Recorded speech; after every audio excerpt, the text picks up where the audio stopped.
మొన్న ఒక సంచలన ట్వీట్ రావడం జరిగింది. నిన్న ఒక సంచలన కేసు విత్డ్రా చేసుకోవడం జరిగింది. కానీ జనాల్లో మాత్రం ఆ కేసు ఇంకా నానుతానే ఉంది. మనం కూడా దానికి ఒక ముగింపు పలికేద్దాం. విషయం ఏంటంటే, కొండా సురేఖ గారు నాగార్జున గారి ఫ్యామిలీ పైన చేసినటువంటి వ్యాఖ్యలు అందరికీ తెలిసే విషయం. కేటీఆర్ అనే మనిషిని టార్గెట్ చేయడానికి కొండా సురేఖ మాట్లాడిన మాటలు, కేటీఆర్ చెడ్డోడు అని, ఇట్లాంటోడు అట్లాంటోడు అని ఆమెకి ఎవరో చెబితే గట్టిగా నమ్మి, అంటే అప్పుడు ఆమె ఆ పార్టీలోనే ఉంది కూడా, గట్టిగా నమ్మేసి నిజమేనేమో అనుకొని చెప్పిన మాటలు. అసలుకి ఏం జరిగిందంటే, శాకుంతలం సినిమా రిలీజ్ టైంలో వీడెవడు బయట దేశంలో ఉండి రివ్యూలు ఇస్తూ ఉంటాడు, వాడి పేరేంటో నేను మళ్ళీ మర్చిపోయా.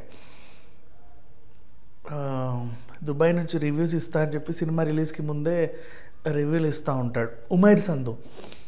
ఆ ఉమైర్ సంధు అనే ఆయన సమంత మీద ఒక ట్వీట్ పెట్టాడు. ఏమని అంటే, ఫేమస్ పొలిటీషియన్ దగ్గరికి సమంతని పంపమంటే, ఫేమస్ పొలిటీషియన్ వచ్చి సమంతని నా దగ్గరికి పంపండి అని అడిగితే వాళ్ళ ఫ్యామిలీ దానికి సముఖంగా ఉంటే సమంత మీరు ఇలాంటి వాళ్ళ అని చెప్పి అక్కడి నుంచి వెళ్ళింది. ఈ సమంత డైవర్స్ కారణం ఇదే అని చెప్పి ఆడ రాసుకొచ్చాడు.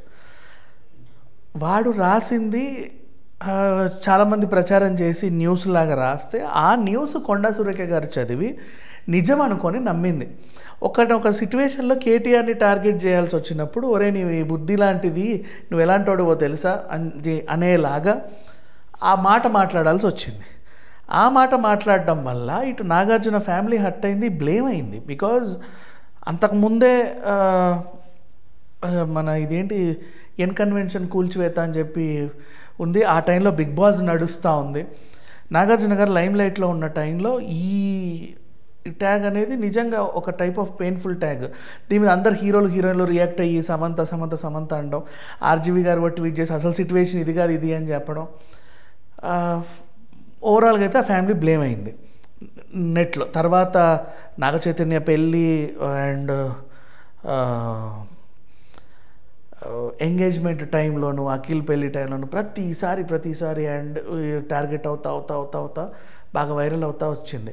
సో ఆ డ్యామేజ్కి తగ్గట్టు ఈయనేం చేశాడు, నాగార్జున గారు ఆమె పైన 100 కోట్ల పరువు నష్టం దావా వేశాడు. ఇది కొన్నాళ్ళ నుంచి సాగుతూ ఉంది. అందరు మర్చిపోయారు అనే టైంకి సడన్గా కొండా సురేఖ గారు ఎందుకు రియలైజ్ అయ్యారో తెలీదు.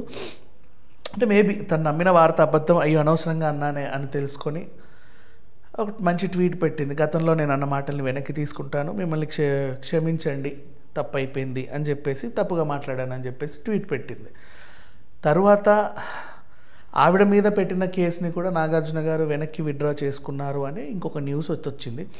ఏది ఏమైనా ఈ అంశాన్ని ఇంతటితో ఆపేస్తే బెటర్. ఎందుకంటే తర్వాత కూడా సమంత వాళ్ళతో తిరుగుతుంది, ఆ డైరెక్టర్తో పెళ్ళంట, వీళ్ళకి ఇదంట వాళ్ళకంట, ఎవరి ఫ్యామిలీస్ ఎవరి గొడవలు వాళ్ళవి.